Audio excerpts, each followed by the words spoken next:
I know you mentioned the skill tree.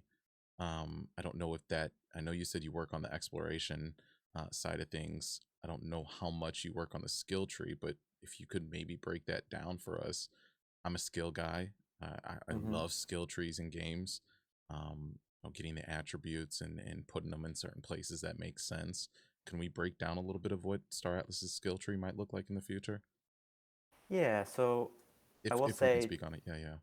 yeah, I'll try to answer as best I can because, to be transparent, we're iterating a lot on some of these progression systems right now. So Hmm. I can say one thing now, and then in a few weeks we decide actually we prefer this.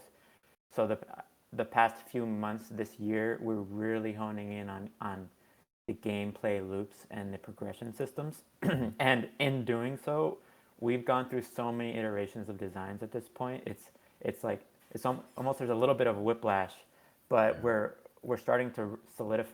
Not starting. We're solidifying a lot of things at this point. right.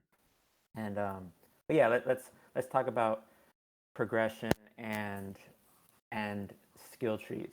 Hmm. Let so with the ships in our game, there's these each ship has kind of an assigned role. So there's some ships that are fighters that are geared towards combat. There's some that are geared towards transporting people. We call those transport ships. Then there's some that are good at transporting cargo. We call those freighters. There's some that are good at bounty hunting, others that are good at mining, others that are good at multi-role. So maybe they're good at a lot of things, not necessarily best suited for one in particular, but they can kind of blend across multiple things. So knowing that all ships have their specified roles, there's there's these careers that players will be able to progress in the game.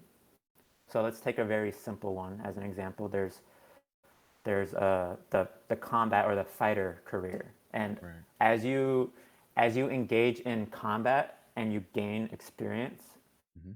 I wouldn't think about it as your ship is gaining experience, like your ship's not leveling up in combat.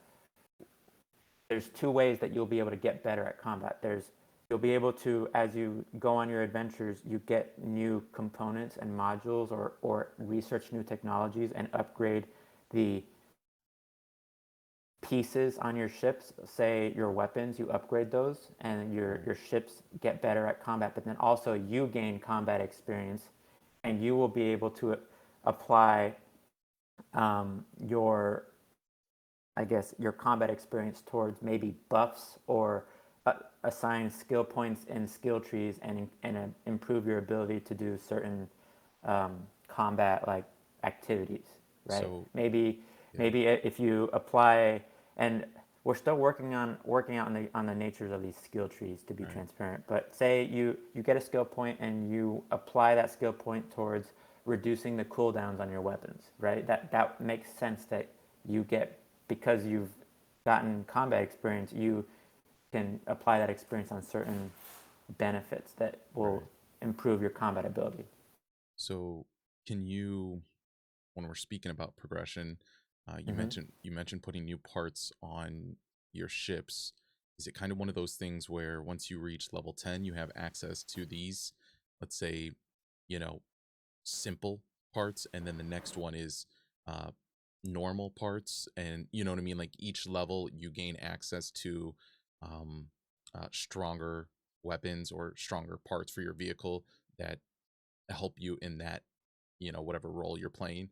Does that kind of make sense? Like you unlock like legendary items, So and then there, something like that, maybe. there's going to be multiple ways to get better components and modules for your ship. So there's going to be this entire career and gameplay associated with crafting in the game where you unlock Yeah. blueprints for better technologies or you research certain technologies and now you can craft better things, Right. whatever that ends up being, components or modules. But then there's also like defeating enemies and being able to salvage things from their ships, and You can maybe put they have so you can better put a things. so not to cut you off, sorry. So like let's Yeah. say you are out in deep space or you're wherever you're at, you're a tiny ship, you may be only 10 levels. I don't know if there's levels, but you just started the game maybe a month ago, but you find yourself flying through combat of this big war that has some guys that have been playing for a year, and a ship blows up, you come by, shoom, you salvage, and then you get out of there. Now, the parts on this ship that you just picked up are clearly 10 times better than the ones you have because these are Yeah. guys that have been playing for a year. Can you go and put one of those parts on your vehicle, or is there a certain level you need to get to?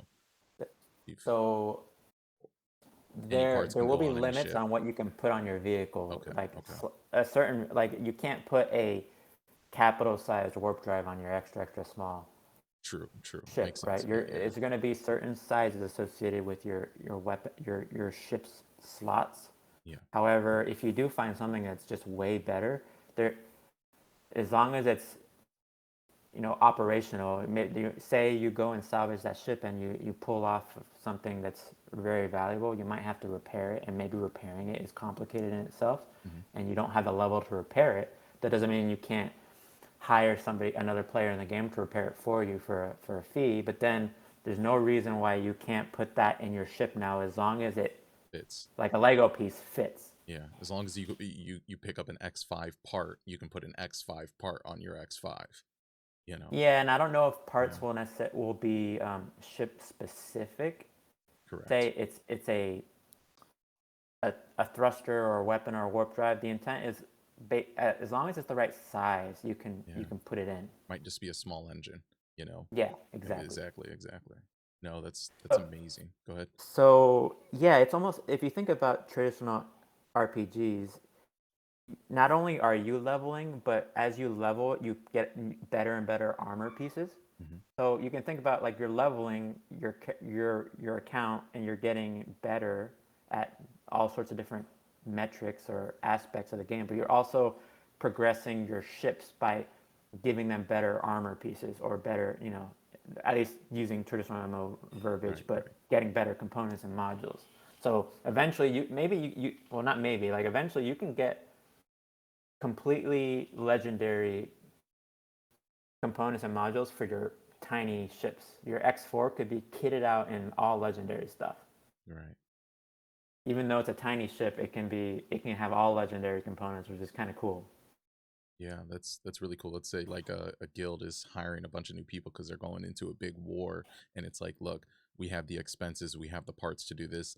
These people that just started maybe a month ago, not that we should put them into war, right? But we're going to do a big battle. It's like, here, just put all these legendary parts on your craft. That simple X5 is not going to work. You're going to need all these parts. So we put those legendary parts Yeah. on them. We kit them out. They've only been playing a month, but we send them into a big battle. But at least they've got those legendary parts. There's no, you're not hindered by, time played or anything like that. As long as you have the parts, you can put them on your ship, Yeah, whether and I'd somebody like gives them to to you or you research and develop them. agree. Yeah, that's perfect. And I'd like to expect that in the future we will have these lending protocols or abilities that you can lend your guild mates these pieces, so you still own them, but they're just using it, and that way it doesn't feel like you just irreversibly giving this to them, Right. and then it's on their honor to give it back when they're done with it, or earned it, kind of thing. So I do envision this idea of hiring people, like crew, or lending out certain components or ships and stuff, and then kind of paying that back, or just giving it, like, getting it back when the contract duration has expired. But that's a whole nother, Right. I guess, peer-to-peer aspect of our game that is also Yeah. being thought about and worked out.